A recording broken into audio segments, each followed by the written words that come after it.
We are told that the simple apprehension of corporeal objects, if present, is sense.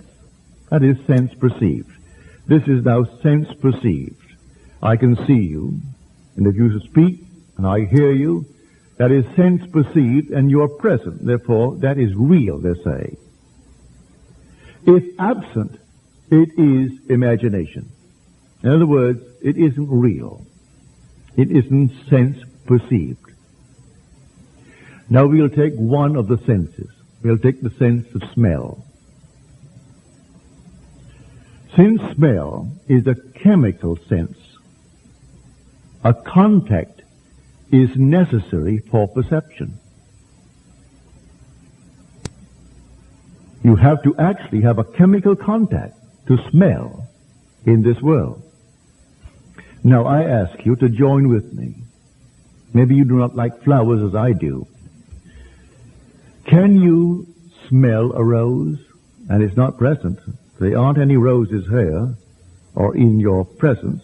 But can you now imagine a rose and smell it? I can. It's so distinct. Well, if the rose is not here when I smell it, why is its fragrance in the air? When it depends upon a chemical contact. You cannot smell anything in this world without a chemical contact. I go into the kitchen, I smell gas. And it's not lit, but I notice I smell gas. It's a chemical contact. Then I notice that the wind, leaving the window open, blew out the little pilot light. I turn it on, and nothing happens. Therefore, I know the pilot is gone. And I light it. But I could smell that was a chemical contact. If I could not detect it, I could just simply become asphyxiated. If I had lost that olfactory nerve and could not reach that chemical contact. But now here, there's no rose, and I can actually smell a rose. Now, you say, well, what does that mean? It means so much to me. You can smell money. Money has an odor unlike anything in this world. Entirely different. You can actually take it and smell it. A money bag is more fragrant to the miser than all the flowers of the world. It's a pleasant odor to him. Not to me. I need money. I have to have money to pay all the normal expenses in this world. But it's not to me a fragrant odor. But I use this principle towards getting money, towards meeting all the obligations of life. For I am obligated as you are.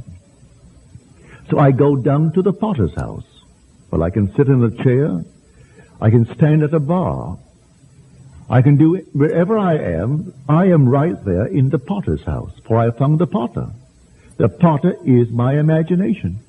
And the potter is the Father, the Lord God Almighty. And I found him. So I don't have to go any place outside of where I stand to be in the potter's house. And now I will see what he's doing. So I see what I'm doing. What am I imagining? For that's what he's working on. So I went down to the potter's house and I simply saw what he was doing. What am I imagining? Is it a good image that I am forming of myself and my friends and things that I love in this world? Or am I critical? Am I simply making a mess of the talent? And I find quite often I am not using it wisely. I tell you that the worship of God is to use His gifts. That's the only way you really worship God. He gave you a talent. Well, the talent is Himself. It comes through, naturally, the five senses. I may be denied 4 of them. As many are born minus 1, 2, 3, or maybe 4. Most would have the sense of touch, but some are born blind, or they go blind. Some go deaf. Some lost the sense of sound, speech. All these things, but nevertheless, I can use in my imagination all these talents. Physically, they may be denied me, but I still have an open door from within, and I can use it from within. I need not actually have them all open on the outside if I'm born restricted. I can still call upon them from within, as I do now, to smell the rose. A friend of mine, she's gone from this world now. In New York City many, many years ago, I told a story similar to this tonight. And sitting in my audience, she said, well, now, I'm going to test this. And in the silence, she embraced a huge bouquet of roses.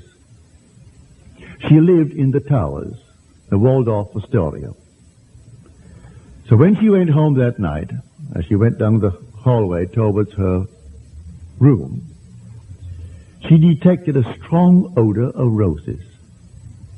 And she stopped at one door, thinking it might be fear. It was permeating the entire hallway.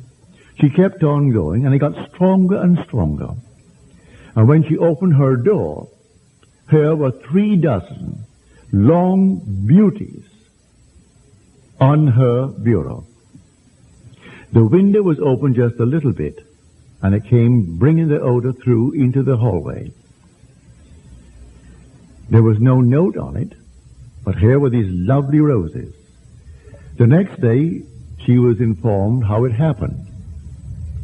That night, the English-speaking Union gave a party for the present Queen's mother, who was Queen Elizabeth, but not Queen in the true sense of the word. She was George's wife. She was queen while he reigned. And they had these enormous flowers raised for the occasion. And at the end of the banquet, when 1,000 of them sat at this dinner, they wondered what to do with the roses. And the head waiter said, well, Mrs. Niemeyer loves flowers, especially roses. Send 36 up to her room. You either throw them away or find some way to use them wisely. And so Mrs. Niemeyer was given 36 of these beauties, which she certainly did not expect. But she thought she would try it. And she embraced in her mind's eye, and she could smell the roses. And then came 36 beauties into her room.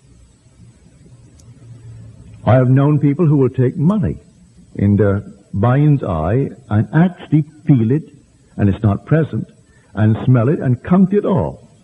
And then it happens just like that. Man is not completely confined to the little garment and the 5 senses through which contact is made with the world. He has imagination. Imagination is God. That's the potter. That is the Lord. That is our Father. And He gave us Himself. And the only way to truly worship God is to use His gifts.